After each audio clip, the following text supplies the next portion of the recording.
my passion. I love ride and race motorcycle. Et bonjour, bonsoir à tous et bienvenue dans ce nouvel épisode de la boîte à clapper, le podcast qui parle et qui récapitule tout ce qui se passe en MotoGP, les courses et les news. C'est la fin de la trêve estivale, les pilotes ont enfin décidé de revenir de vacances. Et donc une bonne nouvelle étant toujours accompagnée d'une mauvaise, ça signifie que nous sommes de retour également. Pour ce faire et récapituler la course du jour, je ne suis pas seul. Monsieur Adrien, comment ça va ? Bonjour à tous, ça va. Content que la moto reprenne. Parce que le Tour de France et les JO, j'en ai marre.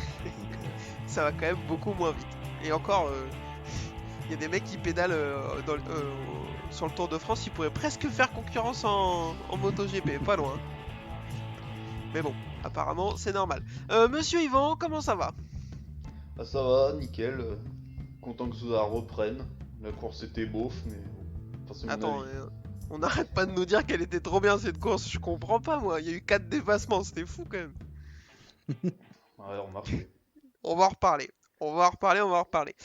Comme d'habitude, on commence avec un peu de news, et notamment Raúl Fernandez qui aurait été annoncé, qui a été confirmé par KTM sur un guidon Tech 3 l'année prochaine, sauf que ce ne serait pas si simple.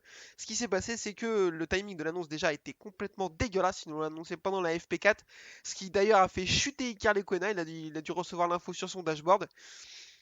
Ça a été annoncé un petit peu à l'arrache comme ça parce qu'il aurait été surpris entre guillemets en pleine négociation avec les boss de chez Petronas. Donc chez KTM, ça les a un petit peu agacés et ils ont envoyé la news. Mais ce serait pas complètement fait Dixit Hervé Poncharal. C'est un petit peu compliqué cette histoire. Le pilote il préférerait peut-être aller chez Petronas. Messieurs, je vous pose la question. Vous êtes Raúl Fernandez. Vous préférez quoi? Aller chez Tech 3 ou aller chez Petronas? Euh, Au vu de la saison en ce moment, les deux teams sont pas à leur top quand même. Parce que Tech 3, on les voit pas à Petronas non plus. Donc t'es en Ah, train de me dire que tu préférais presque aller en Superbike. non, quand même pas. Mais après, vu ce qu'on a entendu, si vraiment il avait pas envie d'aller chez KTM et plutôt d'aller chez Petronas, c'est peut-être qu'il y a autre chose qui se passe dans la maison KTM. Mais on va pas trop rentrer dedans parce que là, on part dans l'inconnu. Mais je sais pas, moi je partirais peut-être chez Petronas, s'il veut vraiment y aller. Yvan, je t'écoute, quel serait ton choix à sa place? Moi j'irais chez KTM, parce que je trouve qu'ils mettent les gros moyens, je trouve, par rapport à Yamaha. Donc, c'est le team B de Yamaha, ils ont une moto ancienne, enfin le team B Petronas, pardon. Ils ont une moto ancienne et une moto de l'année en cours, donc que chez KTM Tech 3, c'est du usine, quoi, un vrai team usine. Hmm. Donc Ouais, je trouve un peu mieux pour ça, et puis après, KTM, il faut quand même des progrès, quand même. Donc bon, pas sur ce week-end forcément, mais globalement, bon, c'est quand même mieux. Puis leur pilote d'essai, il est meilleur que celui de Yamaha, donc voilà. alors, je suis globalement d'accord avec toi. Moi, j'irais plutôt chez KTM à sa place aussi, notamment bah, pour ce que tu viens de dire. Quand t'es chez Tech 3, t'as deux motos officielles comme si t'étais chez KTM officiel, alors que si t'es chez Petronas, il y a une spec A, une spec B, et t'as une chance sur deux, suivant qui est l'autre pilote, d'avoir une spec B. Vu le réservoir de pilotes qui reste à disposition pour Petronas et le niveau qu'a Raúl Fernandez, il va se retrouver un coéquipier avec Jake Dixon ou moi-même, donc il aura peut-être la spec A. Ça c'est plutôt Oui. l'avantage. Mais comme tu dis, KTM met les gros moyens. Tech 3 c'est un bon team avec des mécanos qui ont plus rien à prouver. Ils ont réussi à quand même à gagner deux courses avec Miguel Oliveira l'année dernière. Bon là ils ont Danilo Petrucci et Iker Lecuona, c'est compliqué de montrer la moto hein, parce que ils sont Mm. éclatés tous les deux. Après, je les rejoins un peu parce qu'ils ont quand même ils ont déclaré que la communication de KTM était dégueulasse et ça je suis assez d'accord. Le timing de l'annonce, même s'il est entre guillemets justifié par les négociations en cours apparemment entre Yam et Fernandez, je le trouve dégueulasse. Enfin, je trouve qu'ils n'ont pas été corrects vis-à-vis de Petrucci et de Lequena, même si leur niveau de jeu, n'importe quoi, leur niveau de pilotage n'est pas dingue.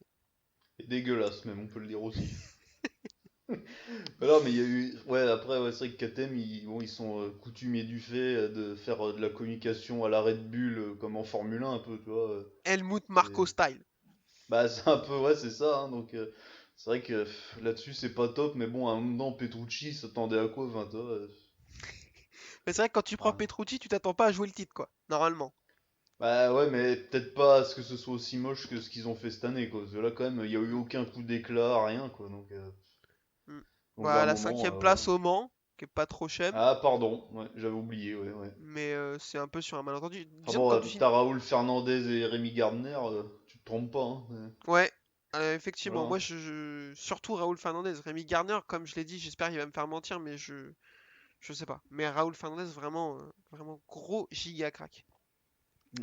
Deuxième rumeur, celle-ci beaucoup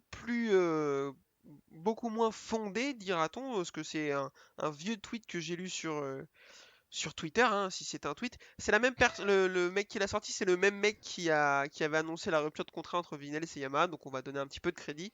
Ce serait que Petronas songerait très très fort à Darin Binder pour une des deux Yamaha MotoGP l'année prochaine.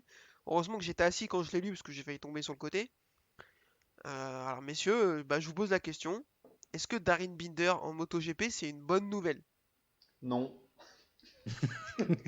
Voilà, c'est tout pour moi. Allez, merci. Ouais, je vais développer vite fait 2 secondes, mais Vas-y. euh, il, il est bon, mais c'est pas non plus le crack du siècle en Moto 3, quoi, tu vois. Enfin, je Ouais. pense qu'il a une bonne tête, il attaque bien, il est agressif, voilà, mais bon, à un moment, à la limite, tu me dis Acosta monte en MotoGP, ouais, ça me choquerait moins déjà. Oui, c'est Euh, sûr. Ouais. bon, Je voilà. suis assez d'accord. Adrien, est-ce que tu es du même avis ou est-ce que toi tu penses qu'il est champion du monde de l'année prochaine? Ah bah c'est sûr, champion du monde. Non, bah c'est sûr que c'était l'info croustillante que tu nous as envoyé de la matinée, mais pour moi il a pas, il commence à être fort en Moto 3, mais c'est pas, il les gagne pas toutes tous les week-ends non plus. Euh, et puis non, enfin la marche serait beaucoup trop haute. Alors après, est-ce que ça serait pas un signe que Petronas n'arrive pas à recruter? Ah ben alors, exactement, moi je pense que c'est tout à fait un signe que Petronas est dans la sauce. Il trouve pas de pilote, le réservoir de talent disponible est complètement épuisé à mon avis. Ils ont plus ou moins gratté à la porte du Superbike avec Toprak, Gerloff, voire un peu Rea, mais tous ont dit qu'ils n'étaient pas intéressés. Binder en MotoGP, j'ai envie de te dire, frérot, essaye de finir plus de 2 courses sur 3 déjà en Moto 3 et après on pourra réfléchir à passer en Moto 2. Ça commence comme ça. Bonne nouvelle ou pas, comme je posais la question, ça dépend pour qui. Pour Petronas, non. Pour nous, devant notre télé, c'est plutôt une bonne nouvelle parce que s'il tente les mêmes freinages qu'en Moto 3 sur Marc Marquez, moi j'ai envie de voir ça, hein. Enfin, Ouais, ouais, Oui, ouais. parce que le mec est quand même giga agressif. Donc, mais j'y crois pas du tout. C'est-à-dire quand on voit le niveau de son frère en Moto 2 et en Moto 3 et comment il a du mal, parce que moi je trouve qu'il a un peu de mal, même s'il fait une belle course aujourd'hui en Mm. MotoGP, c'est beaucoup trop prématuré. Pedro Acosta, je suis d'accord, aurait plus sa place, même s'il est beaucoup trop jeune. et Il est puis c'est bon, beaucoup, beaucoup trop jeune. on va pas avoir toutes les fratries en MotoGP non plus quoi. Les Marquez, les Spargaro, les Rossi, c'est bon. T'es vraiment le meilleur chroniqueur qu'on ait fait parce que tu me fais une transition parfaite en parlant des Rossi. Ah, Et l'annonce qui a été faite par Monsieur Valentino Rossi jeudi soir en marge du Grand Prix d'Autriche, il a convoqué une conférence de presse spéciale et on se demandait si c'était pour annoncer la retraite ou la continuation, ça ne se dit pas mais je suis un fou. Et ce fut pour annoncer la retraite. En gros, bon, il dit qu'il arrête à la fin de l'année 2021 parce qu'il est nul, hein, tout simplement, il est complètement éclaté. Donc ça paraît être une raison valable, il s'amuse plus sur la moto, blablabla, ce qu'il nous raconte depuis 7 ans. Déjà, j'ai une première question, je vous lance tout de suite. Est-ce que c'est trop tard ou est-ce que c'est le bon timing? hmm, pour moi, il aurait. Enfin, après, ça me fait tellement chier qu'il s'en aille que c'est compliqué à dire, mais au vu de ses résultats, il aurait peut-être pu arrêter l'année dernière. Au lieu de tenter chez Petronas. Alors déjà, on savait que chez Petronas, c'était pas la grande forme au niveau des motos l'année dernière. Donc, Hmm. s'il avait pas fait cette année, ça aurait pas été très grave, quoi. Mais bon, Ouais. c'est difficile de se dire qu'il sera plus là l'année prochaine quand même, pour la légende que c'est. Ça, on est d'accord, c'est sûr. Yvan, l'annonce a été faite jeudi soir. Tu as arrêté de pleurer ce matin ou ce midi? Il y a 2 minutes là. Mais ouais, bah, fallait bien qu'il arrête, hein, 42 ans. Je crois qu'il a ses trimestres, c'est bon. Voilà. Non, Ouais, mais mais ouais, c'est. Après, les dernières, il fait encore un podium. Bon, bah voilà. Quand tu fais un podium sur le sec, bon, c'est que t'es pas encore complètement flingué, quoi. Donc, bon. Là, ouais, ouais, là, bon, bah. Là, il reconnaît de lui-même, parce que j'avais peur qu'il continue encore une année dans son team, et là, que ce soit vraiment la Bérésina, quoi. Mais là, non. Bon. ouais, je suis assez d'accord avec ça. En fait, l'année dernière, il fait une saison qui est compliquée, mais qui est pas si chum si tu la regardes de près. Un podium à Jerez, une course très intéressante en Catalogne où il finit par chuter, mais où il est en train de pousser Quartaro dans ses retranchements. Il chope le Covid, donc forcément il peut pas faire toutes les courses. Après il revient, ça le togne encore un peu, donc il peut pas être au top. Alors il décide de relancer, de repartir sur une saison en se disant il reste encore quelque chose, sauf que là où, à mon avis, il aurait dû dire stop, c'est quand Yamaha lui a dit si tu continues, c'est sur Petronas. Parce que s'il devait continuer, il aurait fallu que ce soit automatiquement sur une moto officielle. Rossi qui finit sa carrière sur une moto privée, mais je trouve ça dégueulasse. Vraiment quoi. La possibilité qu'il avait, c'était de continuer et de faire une année de plus dans son propre team, le team VR46 avec des Ducati. Apparemment, le prince saoudien qui va être le principal financier de cette équipe le poussait pour qu'il le fasse. Je vous pose la question, est-ce que vous auriez bien aimé le voir sur cette moto ou est-ce que ça vous faisait peur et vous êtes content qu'il ne le fasse pas? Moi, je suis content qu'il le fasse pas, parce que les souvenirs qu'on a avec la Ducati, c'était horrible, quoi. C'était 2 ans dégueulasses. Enfin, c'était. Ah ouais, je sais pas si vous vous en rappelez, mais c'était long. C'était l'enfer. Ah ouais, voilà, donc non, juste pour ça, non. Alors, bon, Bah mais je oui. pense que ça aurait été, ouais, ça aurait été encore pire, quoi. Ça va peut-être pas avec son style de pilotage, enfin, tu vois, Non ça mais aurait été se trop compliqué. réadapter à une nouvelle moto à 42 ans alors que déjà t'as 6 dixièmes dans la vue par tous les meilleurs pilotes, je vois pas à quel moment ça peut bien se passer quoi. Moi je C'est suis ça. content qu'il ait pas cédé à la pression. Enfin je veux dire, on parle quand même du plus grand pilote MotoGP de tous les temps. Euh, il peut être aussi riche qu'il veut le prince saoudien. Ça m'aurait vraiment cassé les couilles que lui a juste par l'argent réussisse à pousser Rossi à faire une dernière saison qu'il voulait pas Mm. faire quoi. Donc je suis content qu'il ait quand même eu la décence et les couilles de dire non, je la ferai pas, c'est comme ça. Je suis assez content aussi. Adrien, est-ce que toi ça t'embête de pas le voir sur la Ducati? Non, mais j'ai exactement la même opinion que toi. C'est si c'était juste pour assouvir les désirs d'un prince saoudien qui pipe rien en moto, juste parce que lui il a le portefeuille et en gros de mettre un pantin sur une moto pour se dire bah c'est mon pilote, c'est mon équipe, c'est moi qui la finance et voilà, je veux le voir rouler comme ça. Et Bah puis il y pour avait vendre aucun aussi parce que intérêt. le mec il savait très bien que en mettant Rossi sur sa moto c'était plus vendeur que Marini Bezzecchi par exemple, quoi. Ah bah oui, c'est sûr. Oui, oui, non, après, Ap- d'un point de vue sportif et carrière, non, Rossi a bien fait de dire non. Et... Hmm. Après, je suis milliardaire, moi, je fais comme lui, hein. J'appelle Rossi, moi, il roule, je le fais rouler, voilà, hein, je lui mets une 500, non, même une 1000 de temps, voilà, voilà, un truc de fou, et voilà. Ah Ouais, je non, suis d'accord. ah Je suis ouais, hein. d'accord. Je suis milliardaire, je l'attends aussi. Tu vois. Ah ouais, hein. Dans le doute, ça peut passer. Messieurs, pour les news, on est pas mal. Je vous propose qu'on enchaîne tout de suite avec le récap de la course Moto 3 de ce Grand Prix autrichien. C'est parti. Alors, la course Moto 3, mais d'abord, parlons de ce superbe circuit autrichien qui est assez compliqué à appréhender. Adrien, je t'écoute. Qu'est-ce que tu penses du circuit? Et bah, depuis l'année dernière, je l'aime toujours aussi bien.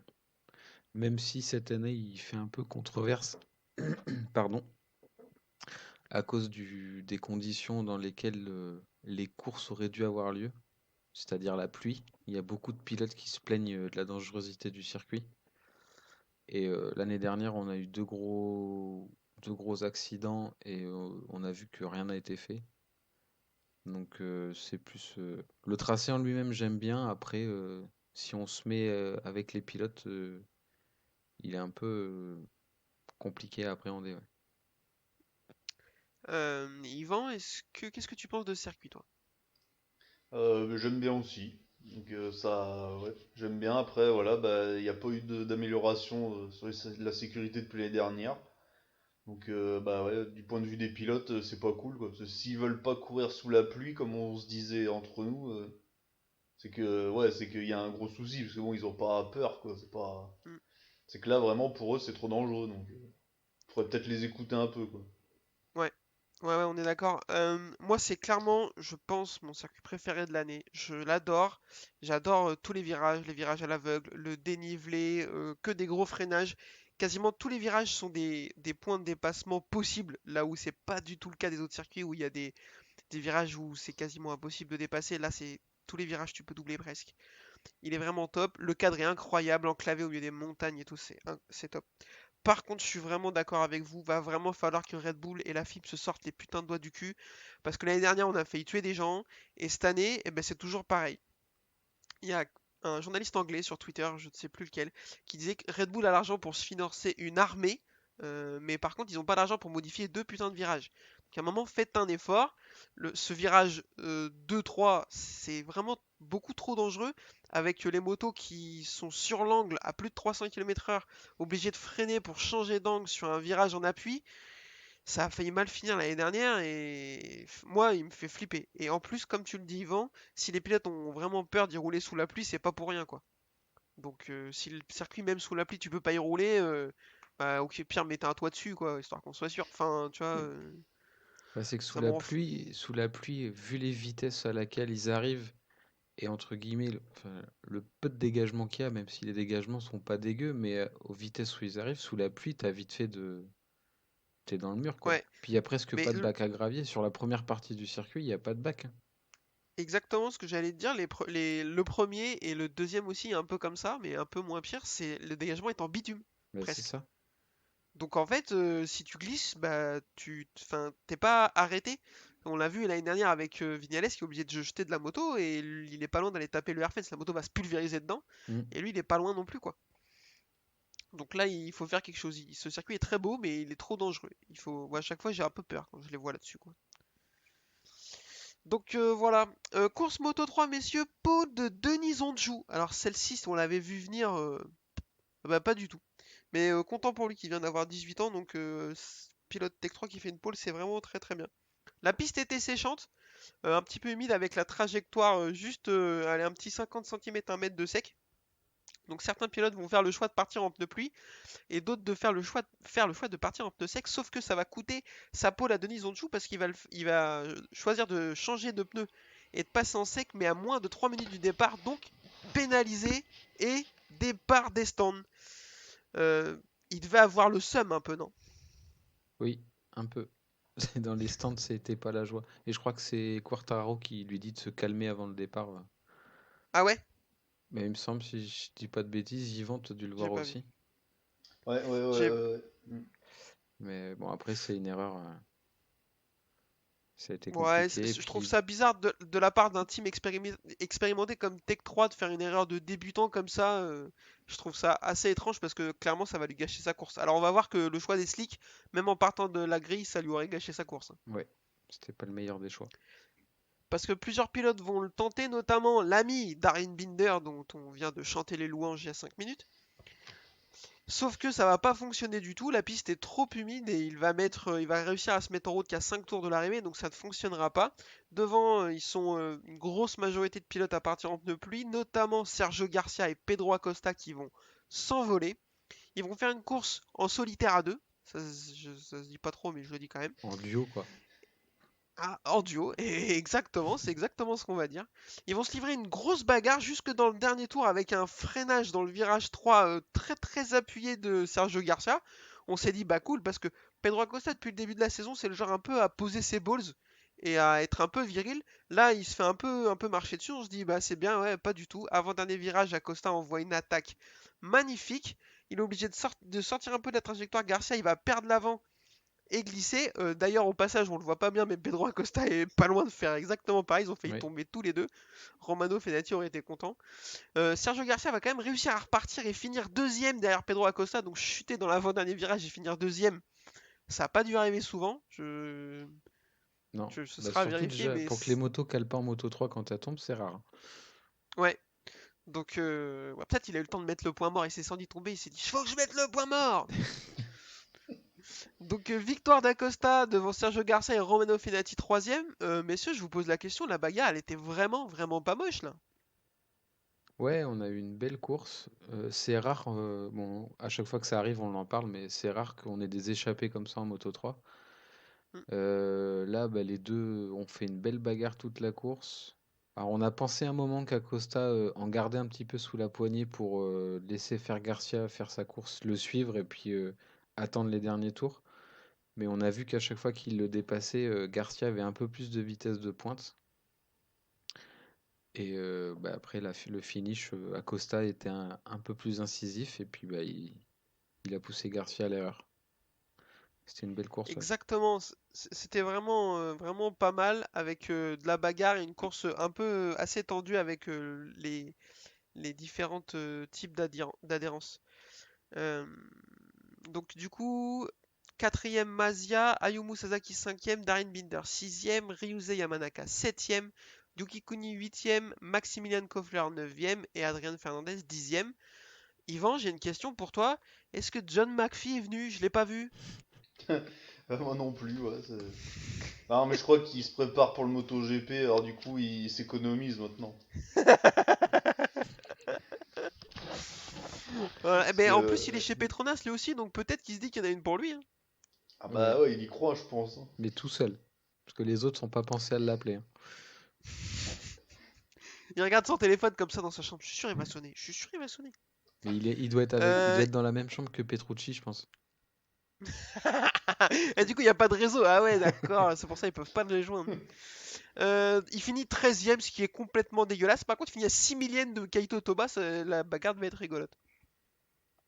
Mais en plus, enfin, c'est des conditions qui sont censées lui aller à John McPhee, donc je comprends pas pourquoi on l'a pas vu. Enfin, Ah, c'était mais dégueu. il est vieux aussi, hein. Ouais, bah ouais. Il a l'âge, hein, donc. Enfin, l'âge limite, quoi, donc bon. Voilà. C'était dégueulasse. John McPhee, donc 13, Izan Guevara 14, Tatsuki Suzuki 15 et Lorenzo Felon 16 qui fait une course pas moche. Il était 13 assez longtemps. Ouais. Bon, malheureusement, il finit à la pire place, mais je sais pas ce que vous en avez pensé, messieurs, mais c'était pas trop mal, non? Bah, Moi, je c'est note pas une mal, ouais. progression. Enfin, pas une progression, mais ouais, si, une progression, oui. C'est ça, c'est le mot. Ouais. Bah, il est 16ème, il est plus 22, c'est bien. Voilà, non, non, Dans des mais c'est conditions pas bien. faciles, c'est pas mal. Mm. Mm.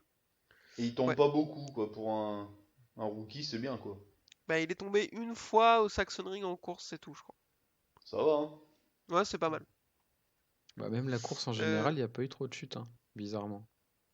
ouais, étonnamment, alors que c'est un Mm. circuit où en général il y en a pas mal, et en plus là en Moto 3 avec des conditions un peu compliquées. On est d'accord. J'ai une dernière question pour vous avant de parler du classement. Est-ce que vous pouvez deviner la place de Denis Foggia? 21e. Et non, il est Ah 22ème. mince. Félicitations à lui. C'est Ah, il a dégueulasse, hein, eu... on va pas se mentir. Ah, il a eu des soucis, non?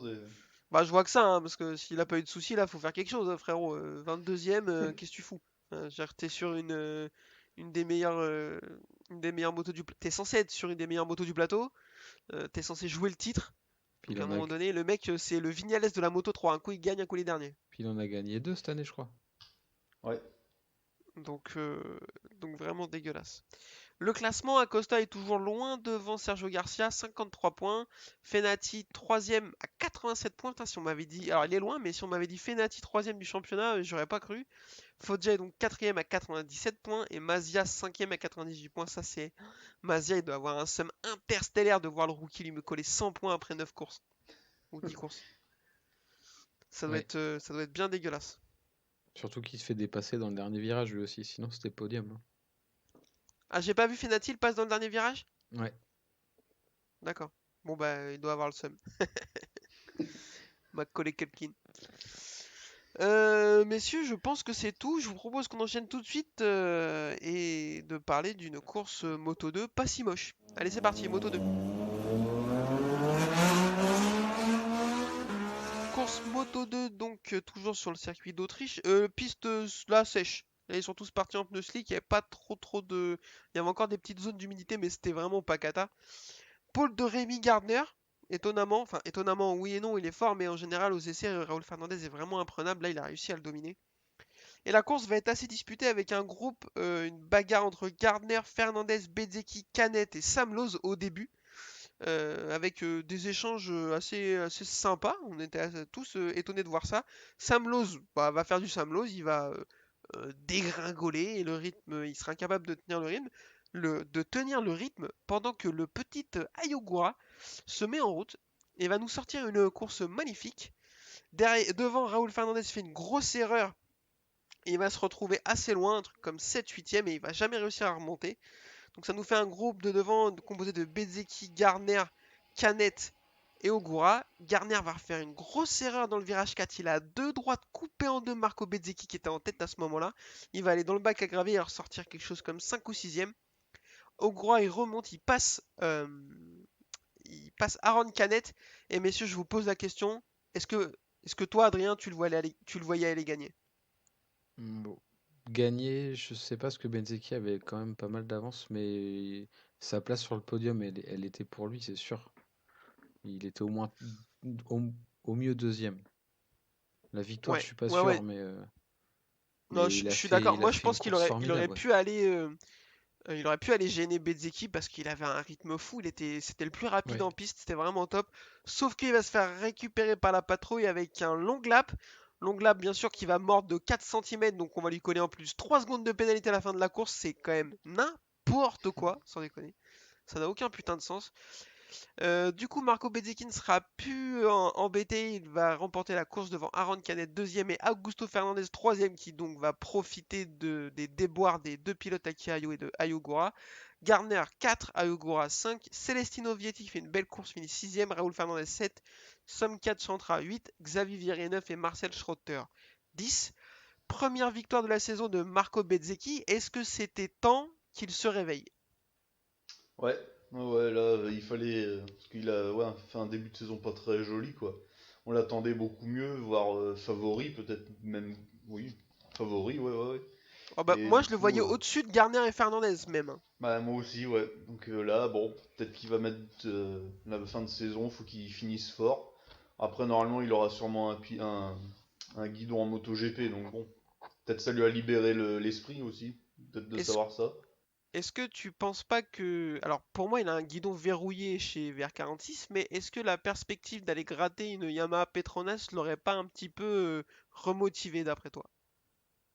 Ah, peut-être, ouais. Du coup, ouais, parce qu'on n'a pas d'infos sur lui. Non, pour l'instant il n'y a Ouais. rien de fait. Ah ouais, c'est vrai que Yamaha, là, ouais, ça peut être un bon pilote dessus, quoi. Moi entre les deux je me trompe pas, je pense que je vais plutôt sur la Yamaha, hein. Ah, Ouais, parce que Ducati, on en a pas parlé, mais ils auront quoi chez Rossi? C'est eh ben on Ducati sait... de quelle année? Parce que des Ben, officiels, il y en a déjà 4. apparemment ils auront des Panigale V4S. Des monsters. 600, là. Mais 600 monstros, ils sont bien franchement. Non, on sait pas ce qu'ils vont avoir, on sait pas quel type d'équipe ils vont avoir en termes de chef mécano, donc c'est compliqué, tu vas vraiment dans l'inconnu si quand tu signes chez VR46 quoi. Donc, alors qu'aller chez Petronas, c'est quand même une Oui. équipe qui a gagné 6 courses l'année dernière. Oui, puis ils ont des ambitions. Ouais. Ils veulent être un team important, donc oui, oui, Et puis je pense c'est vrai. que quand t'es Marco Bezzecchi, tu peux revendiquer la Spec Ad chez Petronas, à mon avis. Parce que Ah, comme tout ils ont pas de dépend. deuxième. Si ça se joue avec Fernandez, je sais pas, là, entre les deux. Ah, alors oui, c'est exactement. Si ça joue avec Fernandez, je la donne pas à Bezzecchi. Je suis d'accord. Voilà. Mais si ça joue avec Jake Dixon. Alors, mais Jack Dixon, mais déjà, il va. Enfin, il sera même peut-être même plus en Moto 2 l'année prochaine. Il est Oh, sympa, Parce mais que oh, une saison l'irrespect. dégueu, c'est quoi. ce que j'allais dire, parce Ah que non, pour mais. qu'ils appellent Darren Binder en Moto 3 et qu'ils contactent même pas les pilotes Moto 2 qu'ils ont déjà Ouais, parce chez qu'il y eux, a, ouais, il y a c'est lui qu'il est y a un viré, problème. quoi. Donc, Moi, je vous le dis, le line-up de Petronas l'année prochaine, c'est Bezzecchi Dixon. Je suis sûr. Dixon, mais Attends, pourquoi Pierre à qui on fait la bise d'ailleurs, avec Cole. Et au début, je m'étais moqué de lui, mais plus ça va, plus j'ai peur qu'il ait raison. Le line-up de Petronas l'année prochaine, il avait parlé de Dixon et de Ciarin. Honnêtement, s'ils font ça, c'est dégueulasse. Je suis désolé, hein, mais Mais on parle Ouais, on parle Siarin, de il tout est ça, mais chez. on a une info sûre pour Morbidelli qu'il aille dans le team officiel ou pas? non, non, non, Non, y a hein, c'est rien, y a ça, hein. rien. Y a Bon, on rien, sait mais même pas. Vignales, on sait même pas. Enfin, c'est. non, c'est vrai que ça a pas trop bougé cet été. On s'attendait à ce que ça, à la reprise en Autriche, ce soit assez verrouillé, et en fait, bah, ça a pas trop bougé.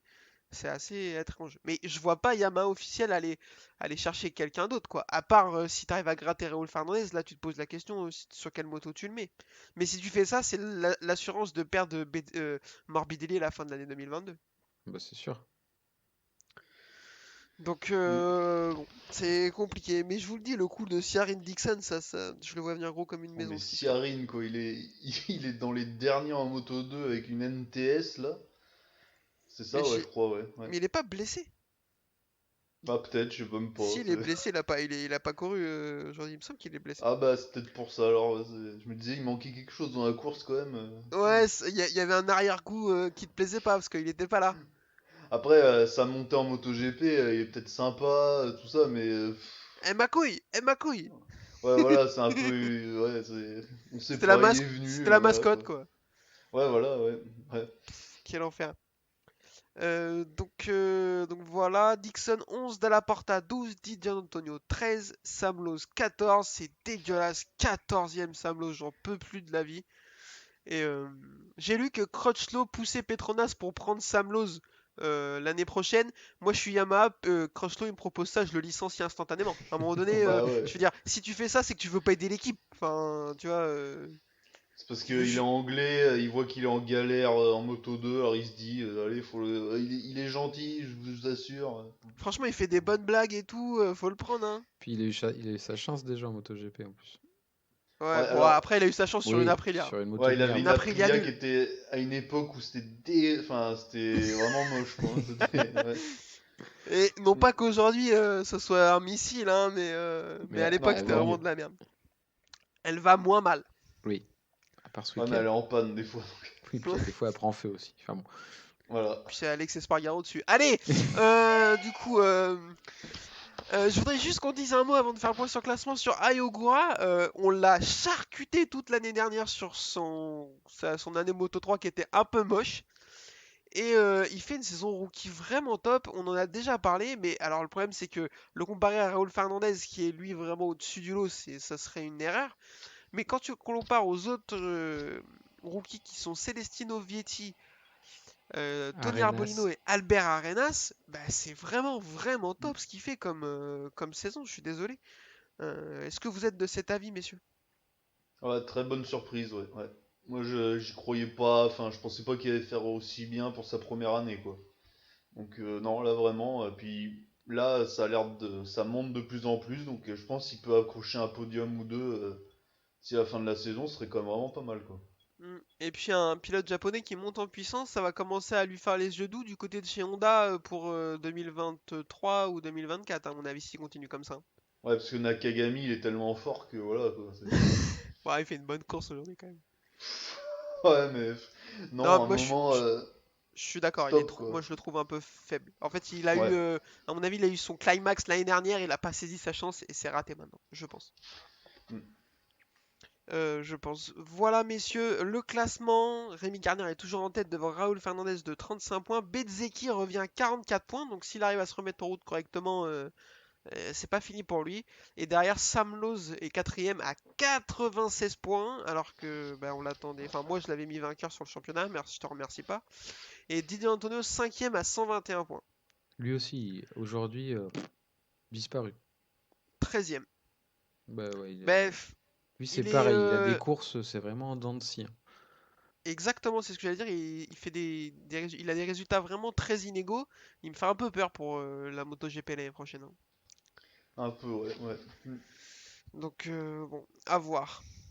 J'ai l'impression qu'on a parlé plus de MotoGP que de Moto 2, mais bon, c'est pas grave. Donc, on enchaîne tout de suite avec la MotoGP. C'est parti.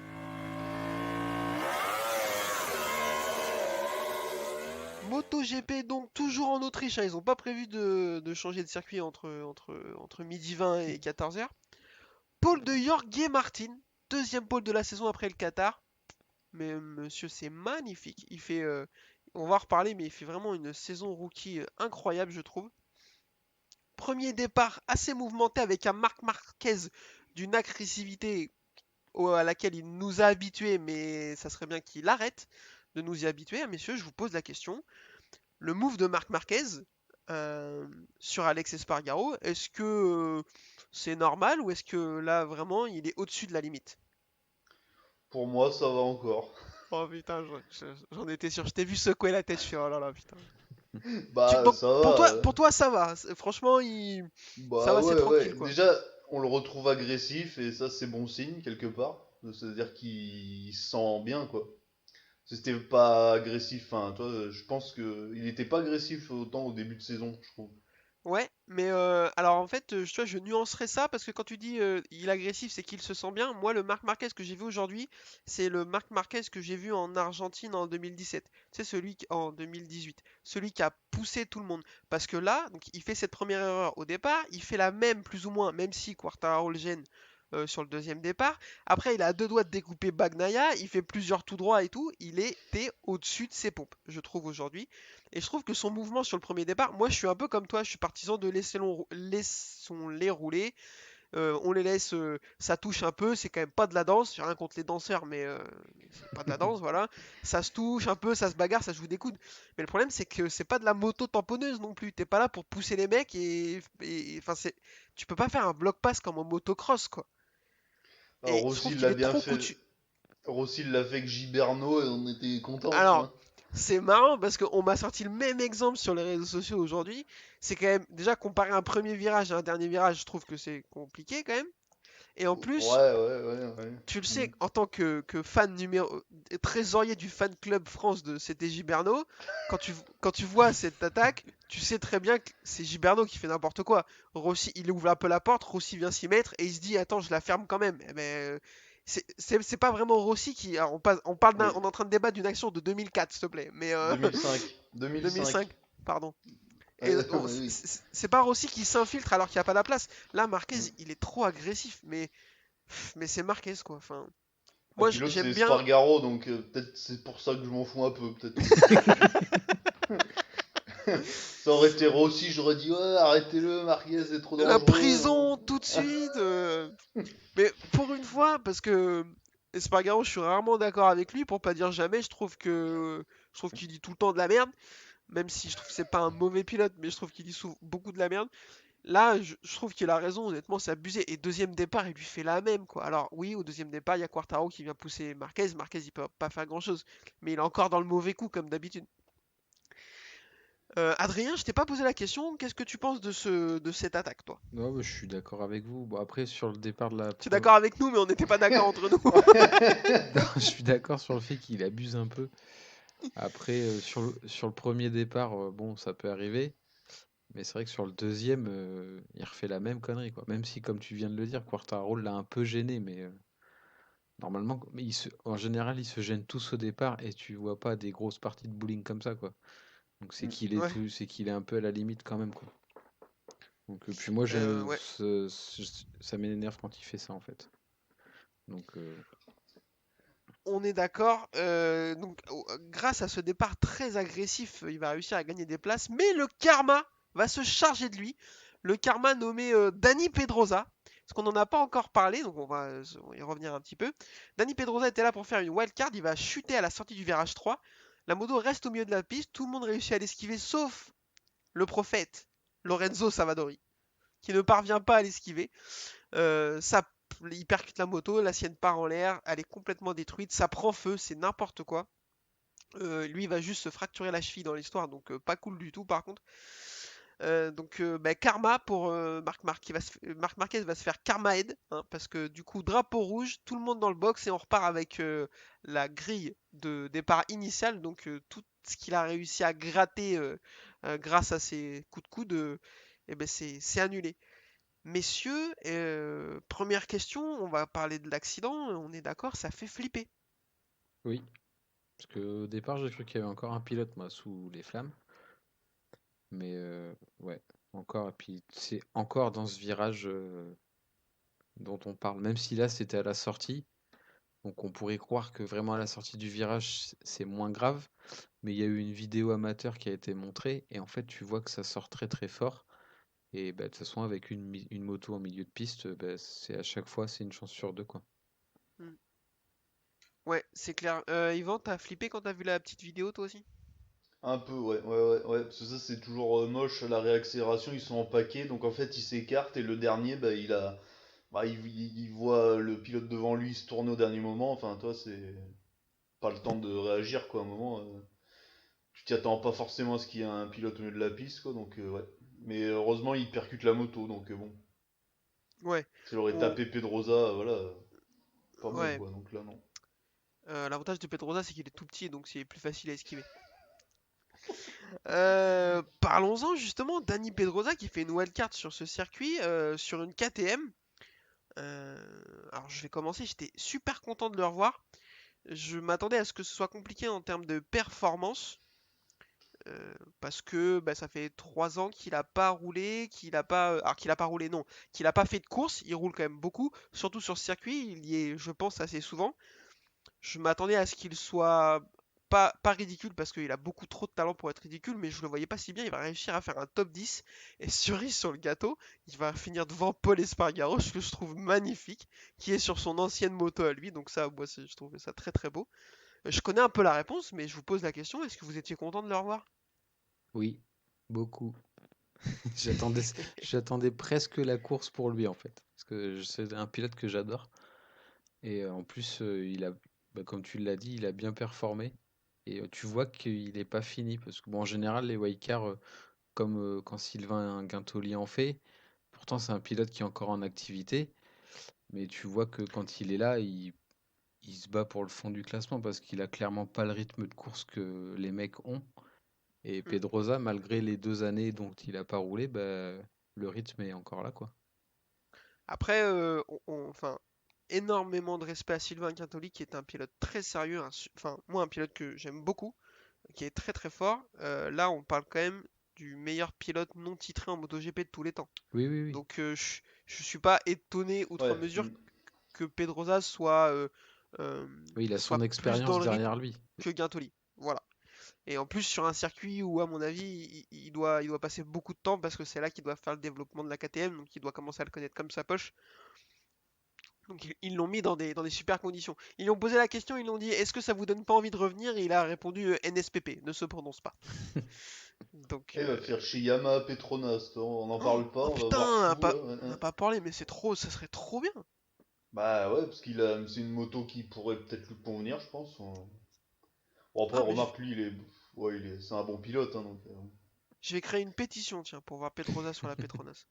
Bah là, il dit ne se prononce pas. Moi, je trouve qu'il y a quelque chose à creuser, hein. Non, je Hmm. pense pas. Après, je pense qu'il doit s'en mettre plein les fouilles d'être pilote essayeur chez KTM, donc je C'est suis vrai. pas sûr qu'il ait très envie de, je sais pas. Parce qu'en fait, il est parti parce qu'il en avait marre de tout ça, en fait, de la pression, du temps que ça prend, de l'énergie que ça prend.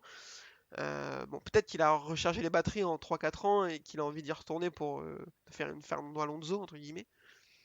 Mais, mais je suis pas sûr, en vrai. Je suis pas sûr qu'il a envie de se recoller 20 courses par an et tout. Vas-y, Yvan, je t'écoute. Tu es Monsieur Yamaha Petronas. Donc déjà, t'aurais de la chance, hein, c'est sympa comme team. Je suis Euh, riche. t'aurais en deuxième pilote, on parle pas du premier, Fernandez ou quoi. Et le deuxième, t'aurais Dovi ou Pedrosa. Tu prendrais qui?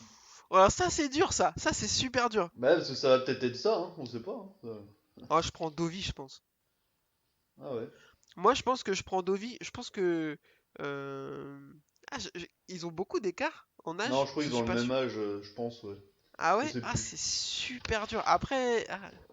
Putain, là, tu m'en poses une vraiment bonne, là. Moi, je prends pas Fernandez et je prends Pedrosa et Dovi. Je les aime trop d'amour.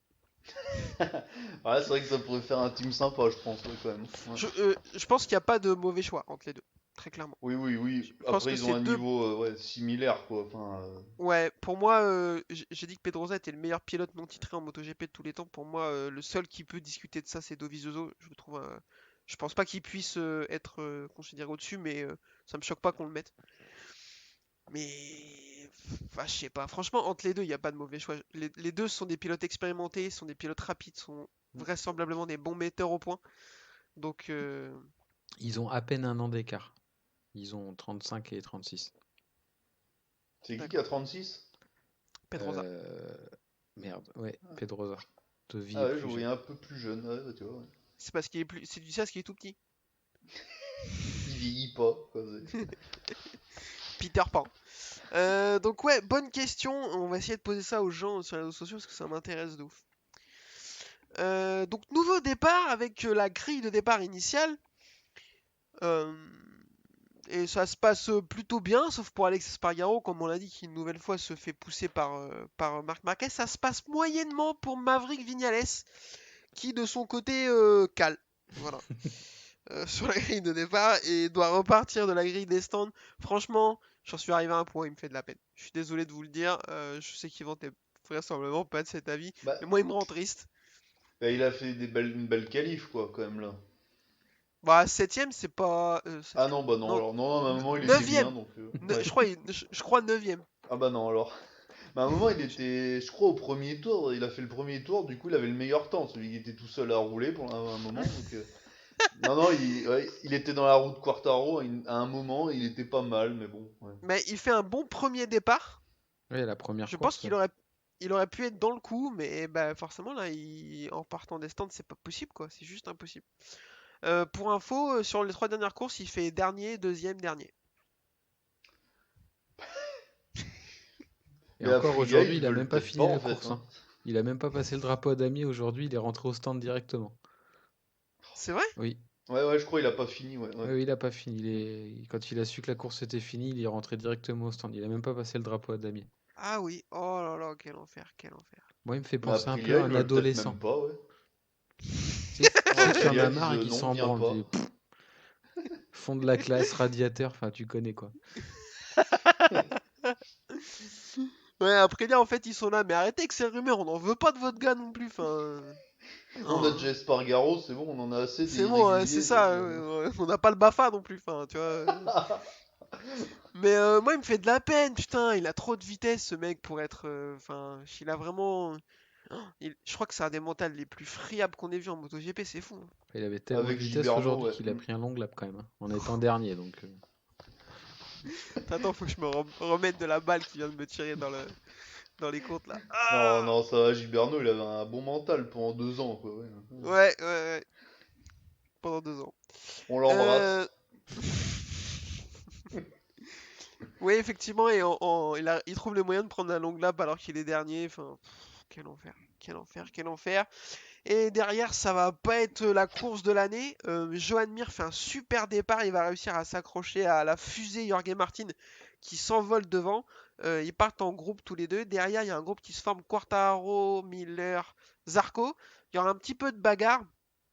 Miller et Quartaro vont lâcher Zarco petit à petit. Et l'ami Jack Miller va chuter.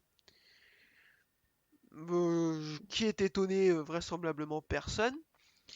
Yvan, je t'écoute. Qu'est-ce que, d'après toi, pense le boss de chez Ducati alors pendant que Jorge Martin gagne la course et que Jack Miller amène 1 kilo de gravier dans le stand? Bah, il est dégoûté qu'il soit signé pour 2022, quoi. Que Miller et Bagnaia soient signés pour 2022, quoi. Il est obligé d'attendre 2023 pour changer le line-up, quoi. Je suis persuadé que chez Ducati, ils préféraient avoir Zarco et Martin en team officiel. Pour sûr, Martin, parce que jeune, toi au moins. Ce Zarco, bon, chez Ouais, mais Pramac ça va, c'est pas fou, mais sauf que Martin Zarco, mais Bagnaia, je il est pense. mieux que il est mieux que les deux autres, hein. ah bah oui, bah après Miller a fait 2 victoires et après bah il a fait du Miller, quoi. Non, mais 2 victoires. Enfin, moi, je l'aime bien, Miller, hein, mais bon, la victoire sous la pluie, on sait que sous la pluie, il est fort, donc ok, Mm. il a pas de souci. Sa victoire sur le sec, je suis désolé, enfin, c'est Quartaro lui offre, hein. Ouais, mais bon, oui, oui, oui, oui. Mais Donc, après, ouais, Ducati là, faut que les deux l'année prochaine ils se remuent sérieusement pour pas perdre leur place parce que pour le moment ils sont ouais. décevants. Bagnaia surtout. Surtout que Bastianini, sur la Vincia, Mm. montre des choses intéressantes. Oui. Donc attention, attention. Et derrière, il va pas vraiment se passer grand chose. On fait la bise à ceux qui me disent que c'était la course de l'année. Vraiment, les gars, faut la regarder la course avant de donner votre avis. Vous êtes gentils, mais il s'est rien passé. Enfin, en vrai, enfin, si votre kiff c'est voir des motos en feu, des drapeaux rouges et des mecs qui se battent à une seconde d'intervalle, tant mieux, hein, mais c'est pas le Mm. nôtre. Regardez la Jorge F1. Martin va aller. Ouais. Jorge Martin va remporter sa première victoire en MotoGP devant Joan Mir et Fabio Quartararo. Brad Binder 4ème, Nakagami 5ème, Zarco 6ème, Alex Rins 7ème, Marc Marquez 8ème, Alex Marquez 9ème et Dani Pedrosa 10ème. Messieurs, je vous propose de parler de Joan Mir un petit peu, qui fait un super week-end, une qualification intéressante directement en Q2. De mémoire, il doit partir 8. Je crois, il fait 2 super départs, que ce soit première. Non, non, il part 5. Il se qualifie devant Zarco. Il fait 2 super départs, que ce soit première ou deuxième course. Ils lui ont rajouté la correction d'assiette de l'arrière sur la Suzuki. Et d'après lui, c'est le jour et la nuit. La moto va beaucoup mieux. Il a, si je ne me trompe pas, je vais vous dire ça tout de suite. Il a 51 points de retard sur Fabio Quartararo. Est-ce que Joan Mir est dangereux pour le championnat? Ah, il revient bien. Déjà, c'est bien, il arrive à bien se qualifier. Hmm. J'ai beaucoup trop dit bien, mais bon. Mais parce qu'on sait que les qualifs, c'était pas son fort. Il fait toujours des belles courses, mais il se qualifie loin. Là, il se fait cinquième. Ils ont le All Shot Device, là, comme tu viens de le dire. Donc ça. Et puis non, mais on voit que sur la course, moi j'y croyais. J'avais un peu du mal à y croire, mais tu vois que les Suzuki tiennent les Ducati quand même si cette piste est aux avantages des Ducati quand même. Alors moi j'ai cru qu'ils avaient rajouté un cylindre sur la Suzuki, là c'est pas possible. Parce que euh, au début de l'année au Qatar ils prenaient une branlée dans la ligne droite, c'était un truc de fou. Mm. Mm. Je sais pas si vous vous souvenez, mais Oui. quand ils se battaient avec Zarco et Martin sur je crois que c'est la première course au Qatar, ils lui mettaient mais 30 mètres à chaque ligne droite. Là, Quartaro, sur cette course, pareil, il prenait un peu tarif dans la ligne droite, il arrivait à tout récupérer au frein parce qu'il est monstrueux au frein. Et là, Mir, il se faisait pas larguer dans la ligne droite, pas tant que ça, quoi. Donc chez Suzuki, ça bosse très très dur, à mon avis. Bah, après, avec le nouveau Euh, système aussi, parce qu'ils s'en servent au départ, mais ils s'en servent aussi en course à Mm. chaque sortie de virage où il y a un peu de ligne droite. Et je suis ouais, sûr qu'il accélère, enfin, de toute façon, c'est sûr, il accélère beaucoup mieux, donc il doit moins perdre. Mais ouais, ouais. j'étais surpris qu'il puisse tenir aussi bien les Ducati. Ouais. Bah, il doit faire 15 tours dans l'échappement de Jorge Martin, je m'y attendais pas du tout, quoi. Mm. Je m'y attendais pas. Après, il va décliner un peu et il finit qu'à une seconde et demie. Il prend pas branlé, hein, mais je m'attendais pas à ce qu'il soit aussi bien. Yvan, d'après toi, est-ce que avec 9 courses ou 10 courses restantes, à 51 points, Joan Mir, il faut commencer à s'en méfier? Pour moi, oui. Oui. Surtout là, s'il y a une amélioration au niveau de la moto qu'il attendait, ouais, je pense que attention à lui, quoi. L'année dernière, il finit fort la saison. Et C'est c'est exactement ce que j'allais dire, S'il c'est ce qu'il fait commence l'année dernière. ouais, pas très bien, et puis voilà, quoi. Ouais, ouais, il a commencé même plutôt mal et il a fini très très fort. On oublie que c'est un des mecs, on parlait de Vignales, un des mentals les plus friables. Je pense que Joan Mir est un des mentals les plus costauds Mm. du championnat. On oublie qu'il est juste champion du monde MotoGP. Alors oui, dans les conditions qu'on connaît, mais quand même, ça compte. C'est de l'expérience. Pour moi, ouais, attention, parce que 51 points avec le nombre de courses qui restent, c'est loin, loin, loin d'être fini. Quartaro, troisième, qui sauve super bien les meubles. On va pas s'éterniser sur le cas de Quartaro. Il fait une super course. Il arrive à compenser son déficit moteur au frein. Il a été monstrueux. Brad Binder, quatrième. Moi, je trouve qu'il fait une mauvaise saison. Et là, il fait plutôt une bonne course. Avec l'arrivée de Garner et Fernandez, est-ce qu'il aurait pas un peu la pression, le garçon? Ah bah là, les deux chez KTM, c'est comme ça, quoi. Aucune place n'est assurée pour longtemps, quoi. Donc, ouais, faut vraiment qu'il. Enfin, si, les deux, ouais, mais ça peut vite changer, quoi, tu vois. Moi, je vois bien, Hmm. admettons, Fernandez l'année prochaine est chez eux, il fait une victoire et des podiums, il peut vite prendre la place d'un des pilotes sur la officielle, quoi, enfin sur le team KTM, quoi. Hmm. Ouais, je suis Demande à Petrucci et 100%. Lequena comment ça se passe. Ah ouais. Takahaki Nakagami, cinquième. J'arrive pas trop d'avoir d'avis sur ce pilote, comme on disait. Je pense qu'il a raté son apex. Là, il fait une course qui est pas trop mal, on va pas se mentir, mais bon, je le vois jamais réussir à faire quelque chose d'incroyable. Johan Zarco, sixième, parlons-en. Moi, j'ai la sensation que son week-end, il est raté. J'avais collé sur les réseaux sociaux que sa première victoire, c'était pour ce week-end. C'était plus un conseil qu'un espoir. Putain, moi, je donne des conseils à Johan Zarco. Qu'est-ce qu'il y a? Il est où le problème? Voilà.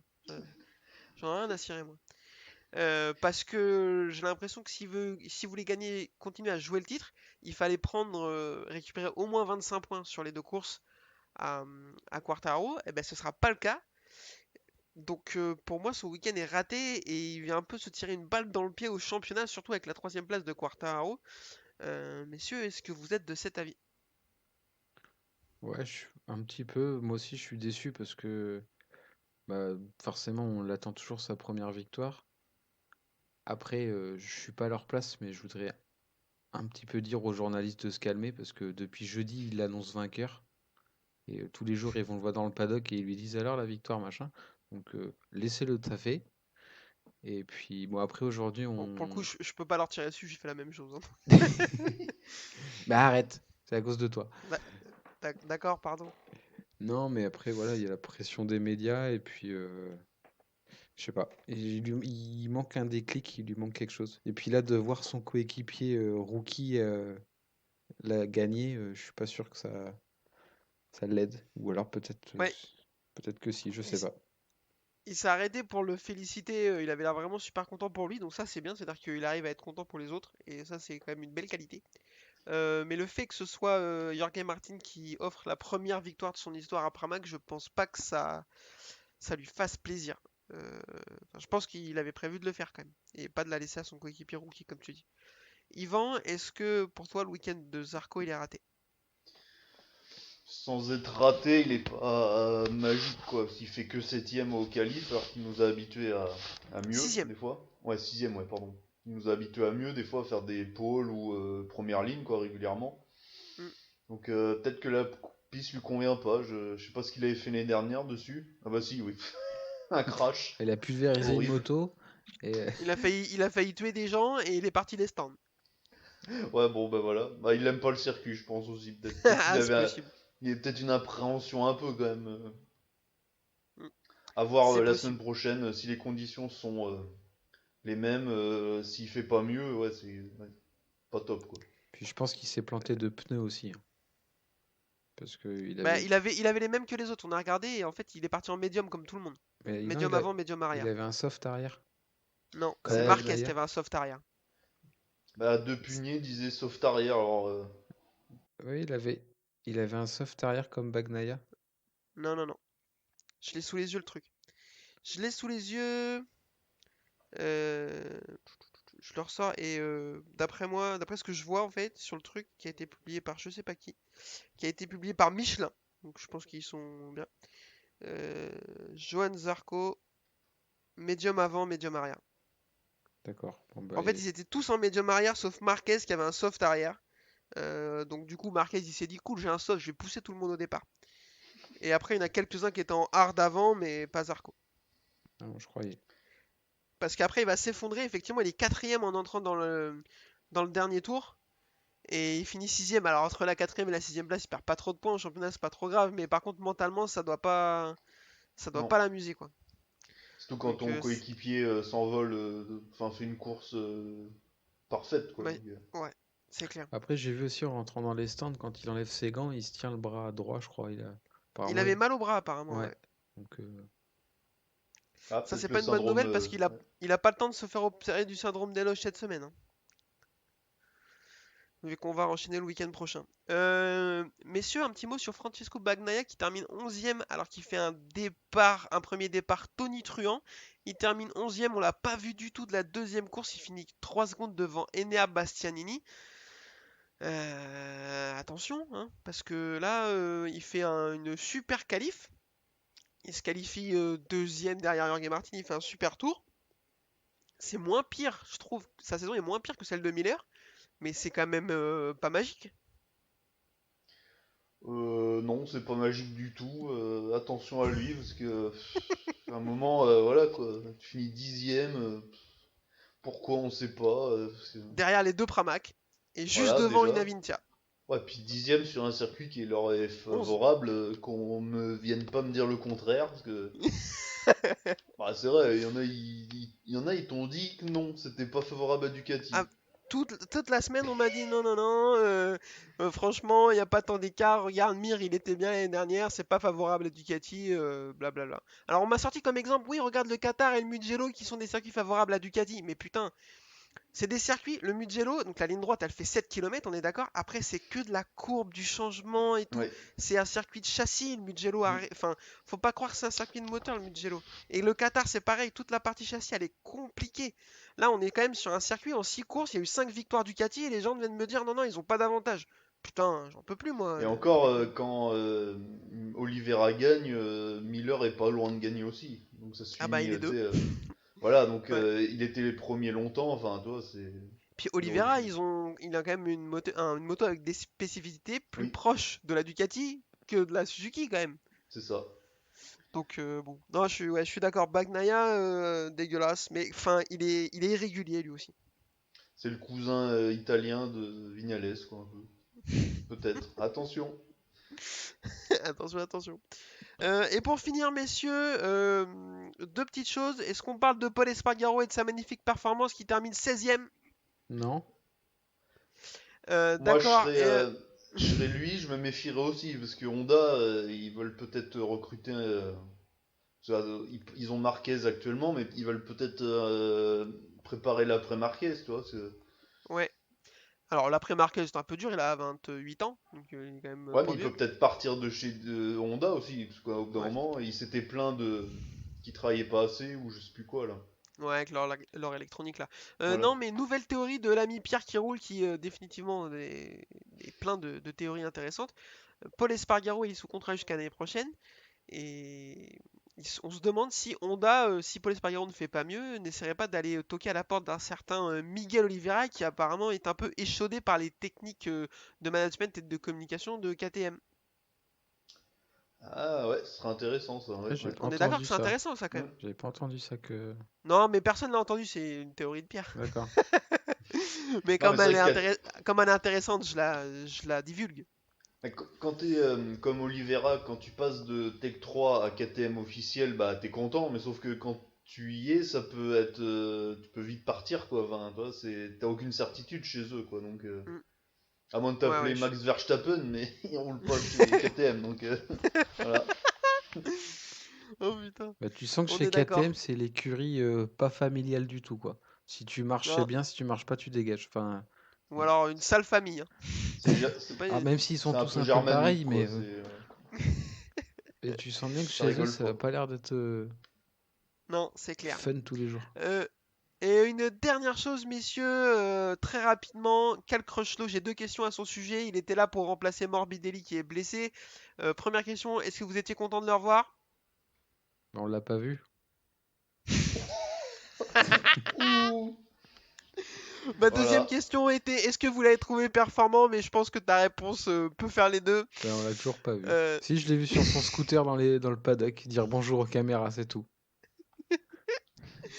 oh, j'en peux plus. Juste pour l'anecdote, enfin, Pedrosa termine devant Valentino Rossi et Cal Crutchlow. Et pour terminer, anecdote que j'ai lu aussi sur les réseaux sociaux, les trois pilotes qui ont fini sur le podium, Martin, Mir, Quartaro, ont 68 ans à E3. Le line-up de Yamaha Petronas, Crutchlow, Rossi à E3 ont 77 ans. À E2, pardon. Eh ouais, ouais, ouais, là, ça fait mal, quoi. Ça m'a buté de rire. Tu veux un truc drôle que je Euh, viens de voir? vas-y, Je vas-y. suis en train de regarder le classement des pilotes. Lorenzo Savadori est 24e avec 4 points. Il est derrière Dani Pedrosa qui a 6 points, qui a fait qu'une course de la saison. Ouais. Et il est encore derrière Stéphane Bradl qui est 22e, qui a 11 points. Qui a fait. Voilà. Je crois que son avenir est décidé pour l'année prochaine, quoi. C'est bon. Pilote d'essai. Oh putain, c'est Non, incroyable. même pas, même Petrucci est pas. devant Rossi au championnat. Ah Et ouais. Bastianini aussi, c'est l'enfer. Oui, un petit point championnat avant de vous quitter. Fabio Quartararo est toujours en tête avec 172 points, 40 points devant Johan Zarco, donc ça commence à être beaucoup, attention. Johan Mir 51 points, 3ème. Bagnaia 4 à 58 points et Jack Miller à 72 points, 5ème. Messieurs, est-ce que vous avez quelque chose à rajouter ou est-ce que on va pouvoir conclure? Vivement la semaine prochaine sur un tout nouveau circuit. Ah bah non. Je sais que toi, c'est ta passion, les double headers, t'adores. Oh, mais c'est horrible. À un moment, enfin, déjà tu regardes le vendredi, le samedi et le dimanche, c'est bon, tu le connais par cœur le circuit. Et là, non, le dimanche prochain, c'est pareil, quoi. C'est à un moment, genre, t'as envie qu'il change de circuit, quoi. Prenez dans l'autre sens, mettez des chicanes, je sais pas, quoi, Des dodanes. voilà. Ah ouais, au bout d'un moment, vous changez les angles de caméra à la limite, tu vois, Histoire qu'on ait voilà. l'impression d'être ailleurs. Ouais, voilà, c'est ça, parce que Ouais. là, c'est un peu, au bout d'un moment, Ou changer les pilotes de catégorie. Pour être sympa, ça. Ah ça voilà. serait beaucoup trop marrant, ça. Ouais, ou tirer les motos au sort au début. Voilà. Toi, t'auras ça, toi t'auras ça, voilà. Putain, et la Dorna, engagez-nous, dans 2 ans, c'est Interville, l'histoire. Lâchez la vachette, allez hop. Ah, ça putain. pourrait être bien. Ouais. Et une vache Red Ok. Bull, tu vois, il serait content comme ça. Toi, tu mets un taureau Red Bull qui court, voilà, tu le peins en rouge et puis c'est bon. Voilà.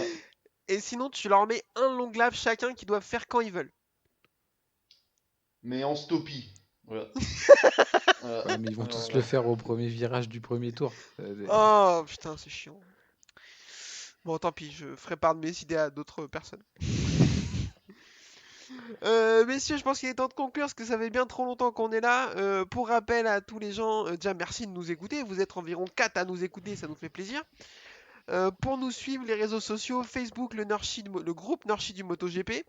Et sur Twitter, la page Facebook, la boîte à clapper. Et pour nous écouter, YouTube, Spotify, Deezer, Apple Podcast, tout ça. De toute France façon, 2, si vous- voilà. Ouais, France tout 2. va bien. Bientôt, ça va venir.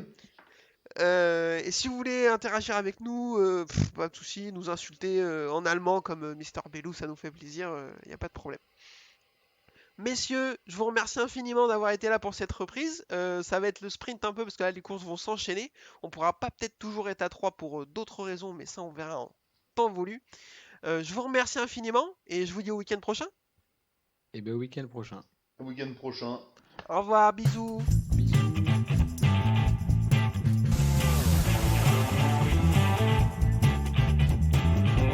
This is my passion. I love ride and race motorcycle.